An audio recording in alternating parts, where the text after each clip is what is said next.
يحملون أوزارهم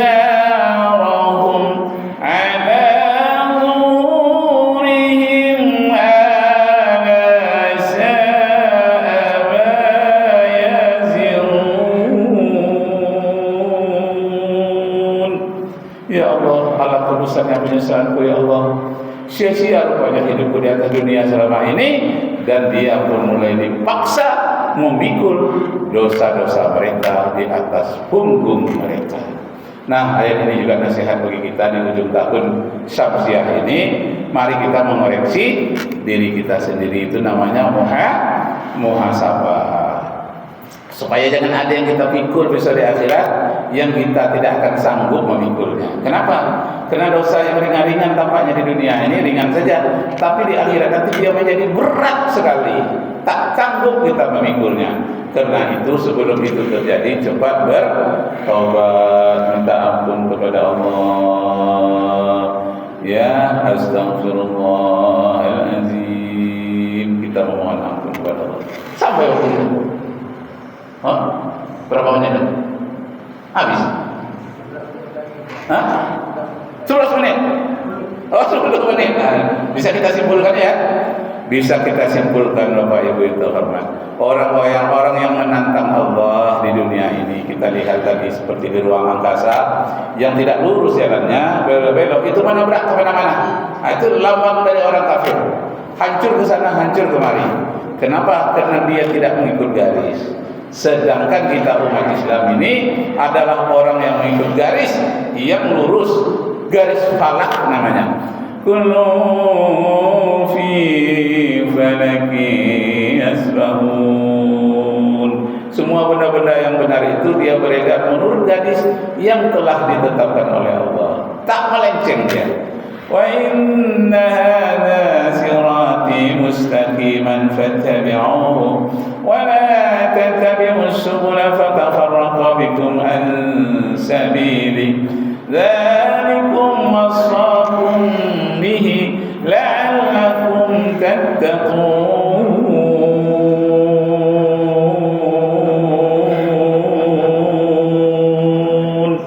Kalau kamu ikuti jalan yang lurus ini, kamu akan selamat dan kamu akan terpelihara. La'allakum tattaqun, pastilah kamu akan terpelihara. Nah, sekarang banyak pemimpin-pemimpin yang ditakuti oleh Rasulullah itu. Lebih takut dia daripada Dajjal. Dajjal memang takut. Ada 3 kali yang lebih takut. Apa? Pemuka-pemuka, pemimpin-pemimpin yang tidak jujur. Mereka mau makan sogo, padahal dikatakan oleh Rasulullah ar-rasif wal murtasifin. Nah, penyogok dan menerima sogo adalah tempatnya di neraka.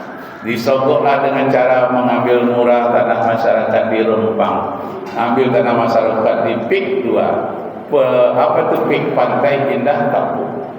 Jadi kalau kita turun di Jakarta, pesawat mulai menurun, nampaklah gedung ada tinggi dekat dengan pesawat. Apa ini gedung? Oh, itu rupanya pulau buatan atau reklamasi. Sudah terisi Pantai Kampung 1 dekat dengan pesawat. Dilihatlah, ini rupanya. Nah, sekarang laut aja udah dipagar. Laut 23 km dipagar. Nelayan tidak bisa lagi mengambil ikan di sana.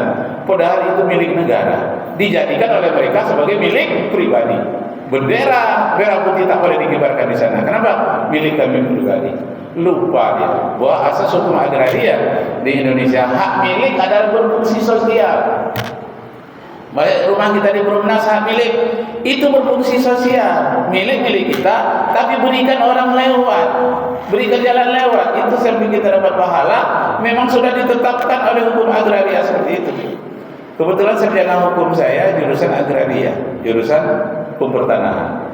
Nah, jadi ada namanya latifundia, ada mini fundia.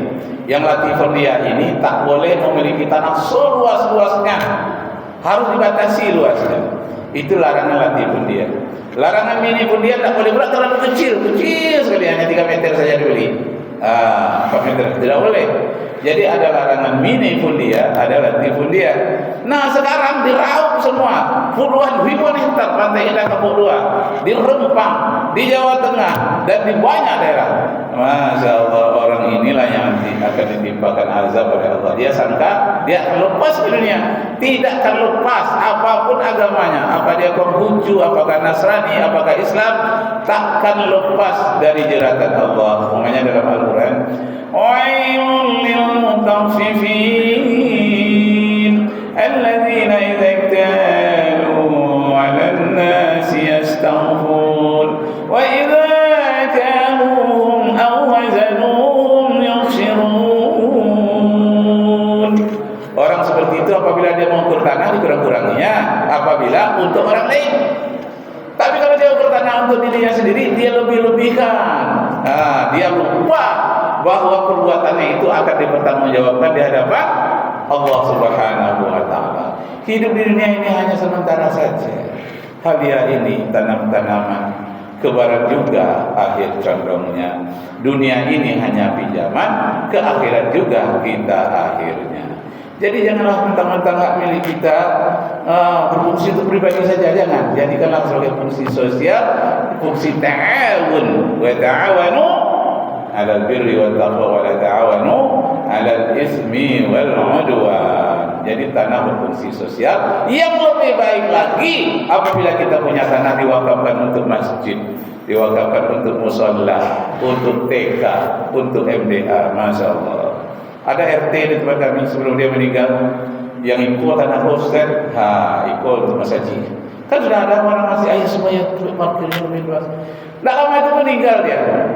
Pergilah kami menguburkannya. Berlebih-lebih tanah timbulnya itu berlebih. Padahal sudah dipas ukurannya berlebih. Kenapa? Saking nambahnya amalnya, orang ramai orang mendoakan dia.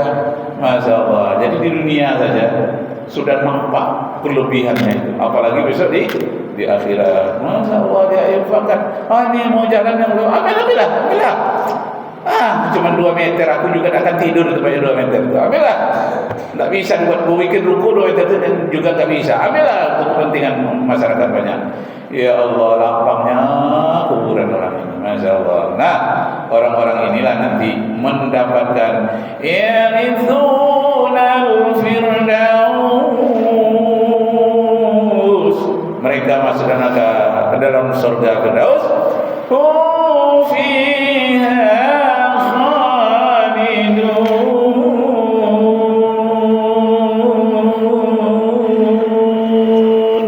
mereka kekal dalam kenikmatan surga. Demikianlah Bapak Ibu yang terhormat, ya Pak Dr. Ghazali Zumi. Kita cukupkan demikian. Akhirnya saya tutup dengan pantun. Kalau ada sumur di ladang, bolehlah kita menumpang mandi. Kalau ceramah saya kurang panjang Pak Sami, minggu depan, tahun depan diundang lagi. Wabillahi taufiq wal hidayah. Wassalamualaikum warahmatullahi wabarakatuh.